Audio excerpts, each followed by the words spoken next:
from the westernunion.com VIP Lounge. 106 KMEL, what up? It's your girl, Ro, and joining me right here, we got JB Smoove. How you doing today? I'm doing good, Ro. Just doing my thing, you know. Good to be here in San Francisco doing it up. A little chilly out here, but, you know, we're making it happen. Well, you came on right in time for Pride Weekend. I heard. Yes. You know what? There's a lot of stuff going on in San Fran. I heard Pride Parade's going to happen, right? Yep. I heard a little NASCAR things going on not too far from here. Birthday parties and anniversaries are all going on all at the same time. You know, a lot of things are happening. Well, you came on a historical day because today, U.S. Supreme Court actually legalized gay marriage in 50 states. Woo! It's amazing. Yes. It's amazing. And believe me, I've been around. You know, I've been around this world. I see how the world is growing, and this is an amazing opportunity to be a part, be in town when something so amazing is happening. Right. I could have been flying here when all this was going on, but no, I'm on the ground. I get a chance to see everything firsthand. This is amazing what's going on in the world. I know. You want to be right here in San Francisco, though. That's right. This is like, I'm a New Yorker, but you all, you know, it's all good. I'm sure New Yorkers going to be getting it in. You know, NYC in the building, baby. So I see that you were actually on Barbershop 3, right? Yeah. You guys are filming. Right now we're in full production right now on Barbershop 3. It's an amazing cast, as you know. Ice Cube and Set Entertainer, Eve, Common, Nicki Minaj is in this movie. Everybody's in this movie. It's really, really a fabulous cast, and director Malcolm Lee, who did Best Man Holiday and a bunch of other amazing movies also. This is great. Right now, we're in full production right now. We are actually shooting a movie in Atlanta. The previous movies were shot in Chicago. So this is great that we all get a chance to work together. It's blazing hot out there. Right. Humidity is probably 90% every day. Well, it's good you're out here now in the cold. No, it's really great. You know, and I love the South, so it's been a great opportunity to work with some great people. And my character's name is One Stop. So I'm one of the new barbers, you know, / businessmen on this movie.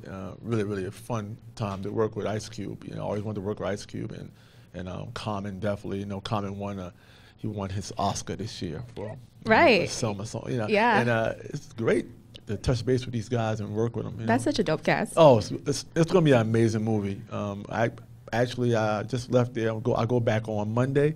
My last day of shooting. I wrap on Monday, so we'll knock it out. They got a little rap party going on Sunday, but I can't be there. I'll be traveling back to LA. Pride? I'm gonna go peek in on the BET Awards in LA, then head back on Monday morning back to the set. Well, there you go. Is there a release date for that yet? Can we anticipate when or not yet? I think it may be in February. You know, February. We shoot these films, and it takes a while for them to come out. By the time they edit and do the soundtrack and do all the little bits to the movie to make it pull together, cut the time down, and all that stuff. You know, I'm thinking February, somewhere around there, which is gonna be great. How is it being with Real Husbands of Hollywood? You know what? I did the Real Husbands of Hollywood the first 2 seasons. Right. You know, the last 2 seasons I wasn't able to commit to it because, you know, it's just one of those things where, you know, you get busy and you start doing other things, and you try your best to, you know, to juggle all this stuff at one time. But really, it's hard to juggle everything, you know. But I did do 1 episode last season that you just finished taping. That one you may not see till maybe September, October, maybe later on this year. We'll see. I did do 1 because I was on a show called The Millers on CBS. So when the day that show got canceled, the next day I did an episode of Real Husbands. They found out my show got canceled, so I got a chance to just keep working. You know, it was a funny episode, and it's always good to work with those guys. But, you know, it's one of those things that you have to have other things going on. It can't just be that because they only shoot, you know, 3 months out of the year or whatever it is, and you're kind of done with it. But I wish I had more time to do a full season. You know, we'll see what happens. Yeah. You know, what my schedule has in store for season 5. You know, the season went fast too. I can't believe it went that fast that they're already on season 5 now. How was it like working with other comedians like Kevin Hart? Oh, it's always great. You know, people, comedians are a really fun breed of you know, occupation to have because, you know, even when we don't, you know, although I've known Kevin before he ever hopped on a stage ever.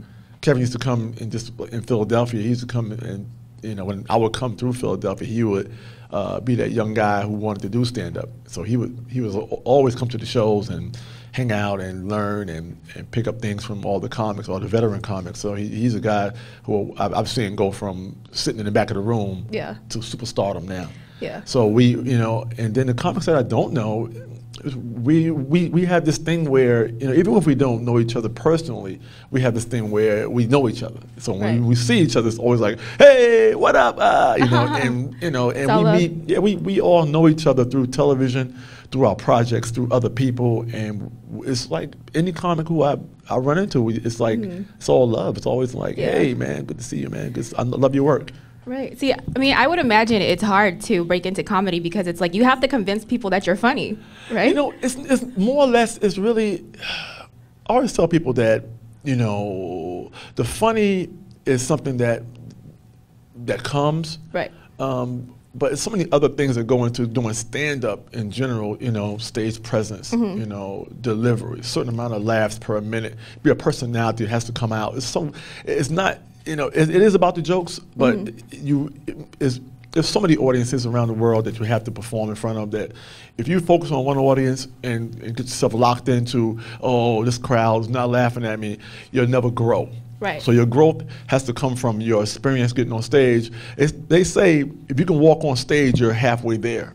You already accomplished half of the fear of walking up there. Part of the battle. You grab that microphone, that's another percentage. You know what I mean? You open your mouth, another small percentage. You know, now you got to build your act, build who you are on stage. I always tell people to, you know, I always tell anyone who wants to be a comedian to just, you know, it's really about opinions. It's all really a comedian is. Yeah. His life experiences, things he's been through, things he sees every day, which is things with a good comic should really write about what you know. Right. So it's easier to add, you know, some punchline to it. But if you can say it how it happened, if you can say it how you see it, you know, and you can paint that picture on stage, you can add the jokes later. Yeah. You can add the punchlines, the bigger punchlines later. Yeah. See, I feel like every stand-up has that one joke where it was like their breakthrough joke that everybody remembered them for that joke. Yeah, every comic should have a signature, a signature style or something they do. You know, whether it's a gesture or a hand motion or something they always do, some shrug their shoulders, people laugh at anything they do, you know, where they hold their mouth, you know, where they look their eyes a certain way, you know, it's your mannerisms, all that plays a big part in, you know, and when we're on stage, we feel that and we keep doing something that you love, you know. When someone smiles or gives you a little, you know, they just laugh or shake their head, they're like, oh, I love when he does this, you know, or the way you sit down or the way you think about your jokes or the way you deliver it. This is all part of your stage persona. Right. You know what I mean? What was your breakthrough joke, you think? Breakthrough joke? Yeah. I never had a breakthrough joke because, you know, I do a lot of improv in my show. Of course I have written jokes, but I don't think it's, you know, I don't think, you know, but there are comics who have a bit that propelled them to a certain level. Like, for example, I remember when Steve Harvey, you know, I think he's from Texas, but he was just a regular comic doing shows here and there, and then he went on Apollo, Showtime at the Apollo. He did this bit about this boxer named Mitch Green who got punched in the eye by Mike Tyson in Harlem, right? They had a fight, and he said Mike Tyson punched him in the eye, and then the eye started talking. And that one bit, like that one joke, oh hell no, you just punched me in my eye. You know what I mean? And that joke, from that joke on, Steve Harvey became Steve Harvey. Oh. Next thing you know, Kings of Comedy, everything just came from that one thing, that one picture he painted on that stage, and it just launched him. You know what I mean? But that is true. Some people do have a certain thing they do, but it's not always the joke. Sometimes the thing they do is how they do it. It's, you know, it's the relationships they built. You know, because you know you also got to be likable. People got to like you. Right. You know what I mean? People got to love you. Promoters got to love you. Colleagues got to love you. Your fans got to love you. Of course. Yeah, and the people who do the bigger things, like who do movies, who do TV, got to love you also. And you got to have this certain road you travel that is going to get you other things. The phone keeps ringing. You know, because you're on time. You know, you're personable. You do a lot of things well. Right. And thank you for being on time today, by the way. Oh yeah. I mean, so there's a lot of things that go into your relationships with people, especially in production and TV and film and that kind of stuff. So this is all. It's all easy. As long as you know where you want to go at, it all comes. Yeah. So you tweeted recently that you want to own a wax figure, so that's on your goals list. So what else? What else do you have on that list? Oh, there's plenty of things on that list. Of course, I do this thing. I talk about this all the time. How, everyone should icon themselves, and I say that because I feel like that. Wait, what'd you say? Icon yourself. Okay. Yeah, you gotta I icon thought you said yourself. condom yourself. No. Icon. I'm sorry. That too, but icon yourself. Strap it. Because I feel like no matter what you do, I feel like everybody's comfortable at some point in their life where they feel like they have accomplished a lot of things, and they feel like where they are in that particular moment is where they want to be remembered, that they accomplished this goal in their life, and they want to be, that's the look. I mean, that's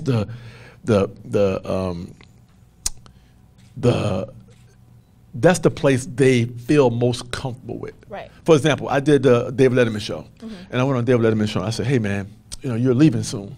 You're gonna wrap this show up. You're not doing this show anymore after next month. There will be no more David Letterman on the Late Show." I said, "Man, how do you want people to remember you by? What's the look? What's the gesture? Is it Dave's big smile? And Dave just said, he said, I never thought about that. I said, there's this famous painting or picture of, it's a diner. You might have seen it before. It's a diner. And in this diner, it had Marilyn Monroe and James Dean and Elvis Presley. Yeah, they're all in one diner. Yeah. But you don't remember them, when you see photos of Elvis Presley, it's Elvis Presley, the young Elvis Presley dancing. It's never like the older. You don't see photos of older Elvis. Right. When he started getting old, it's like a little pot belly. Yeah. Those photos don't.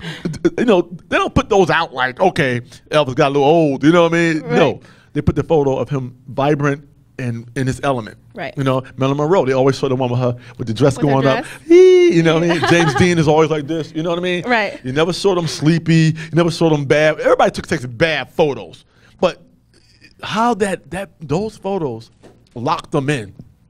It sealed them in and locked them into a certain look, a certain style that you remember.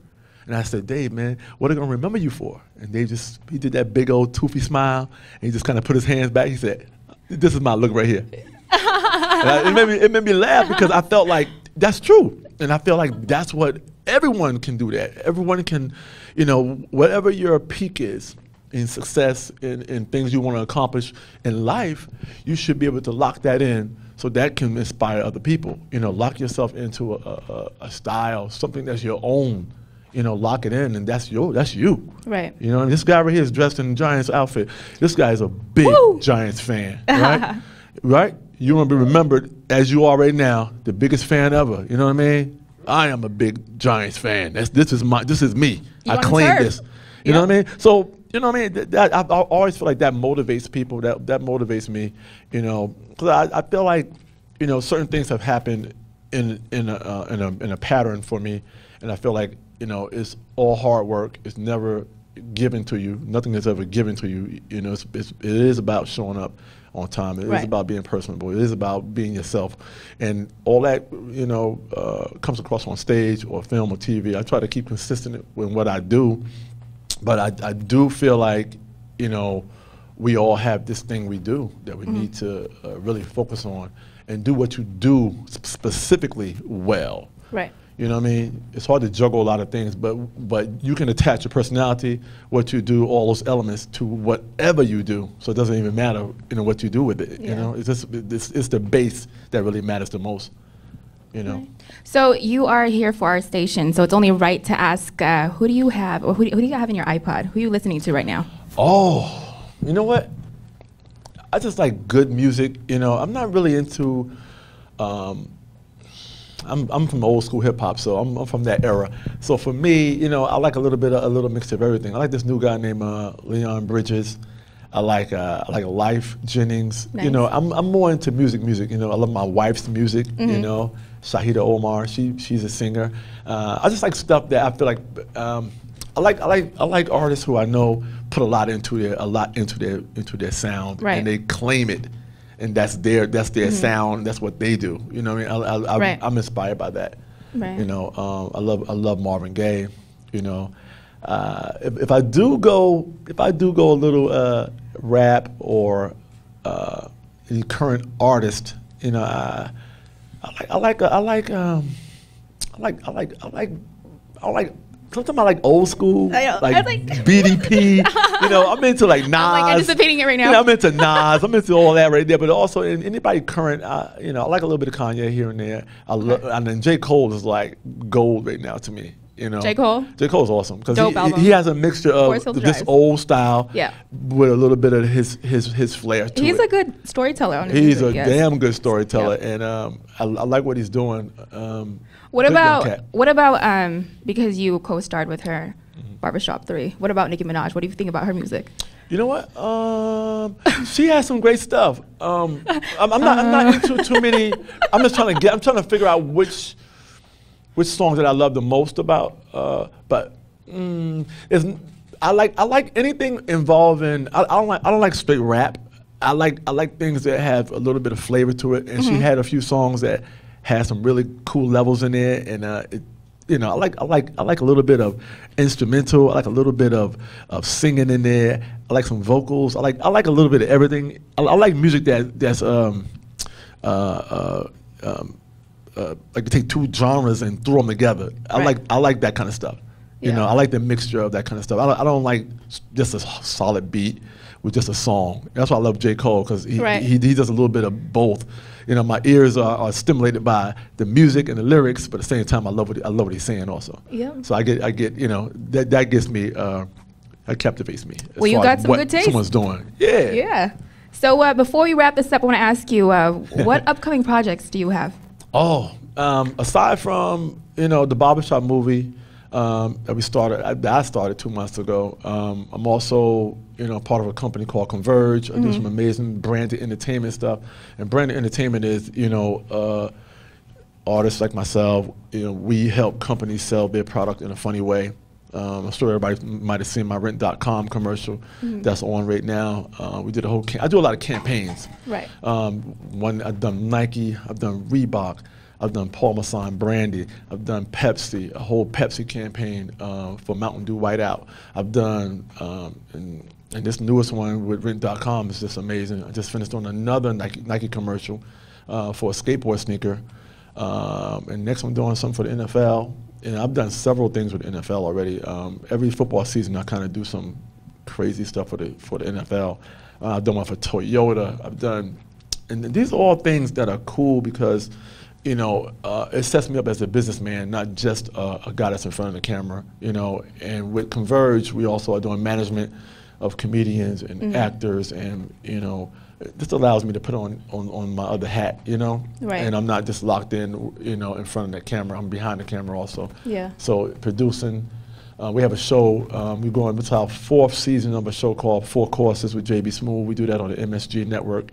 It's like dinner for 5, myself and 4 friends, a musical artist maybe, a comedian.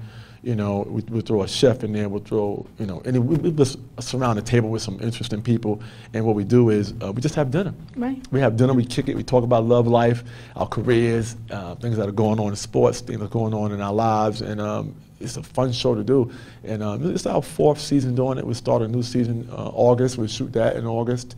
We've been nominated for every season for a New York Emmy every season. So it's hard work, but, you know, it gives me a chance to you know, be in front of the camera, be behind the camera, you know, write some cool stuff. And right now, just since the Millers got canceled, I'm kind of a free agent right now, which is cool. This gives me time to also get on the road now and get back to my stand-up roots. So I don't do stand-up as much as I've done in the past, but it's always fun, you know, getting that immediate reaction from my audience, which is something you get fast. With movies, you got to shoot it, you got to edit it. It takes months to come out, and you never see it. It's like, damn, a movie will come out, you'll forget what you did until you see the movie. Like, oh, I did say that in the movie. You know what I mean? You'll forget all about it. TV's almost the same way. You know, you gotta, you know, unless you're doing something live. Right. But all the things I've done, I think it all, you know, lends itself to where I am now. From writing, you know, I took a back seat and I wrote for a while on SNL. Right. And, you know, so these are all things that, you know, and it's one of those things where you got to know where you're going at, I think, in order to get where you need to be. You know, like even when I took the job at SNL, I always told myself, this is going to look great on my resume. Yeah. So, you know, I took that. That's hard to do for someone who's used to being in front of the camera, to sit behind a computer and type, you know. So, yeah. But it all paid off. You know, I Right. can get in any meeting I want, you know, just because, you know, that's on my resume. Well, if you had that on your resume, I would definitely hire you. So Hey, hard work pays off. This is the route I'm on, and you know, I'm happy because, you know, out of everyone who I started doing stand up with, a lot of them, you know, a lot of guys didn't make it or gave up, or you know, they started doing other things. But I'm happy the phone keeps ringing. Right. I'm happy that I got a good core and good people around me. So Yeah. this is all, you know, everything's good. The wife is good. My daughter's good. You know, everybody's doing well. So Oh, you I'm said happy. my daughter's good? Yeah. That's the New York accent right there? My daughter's good. Yeah. Yeah. Everybody's good, you know. So, you know, I have nothing, you know. And everybody's eating because you're making everybody laugh. That's what it's all about. There You you know go. what I mean? This is a journey that we're still on, you know. Well, I want to thank you so much for coming through, JB Smoove. Hey, good to be here with y'all, man. Yeah, you got Very some. happy. You got a couple shows out here, right? And we got 2 Cobb's shows Comedy Club. tonight at Cobb's Comedy Club tonight, 2 tonight, 2 tomorrow. Oh, Right. it's a great time to be in San Francisco, man. Woo, it's gonna be dope. Thank you gonna be again, JB Smoove right here, bro. 106 KMEL.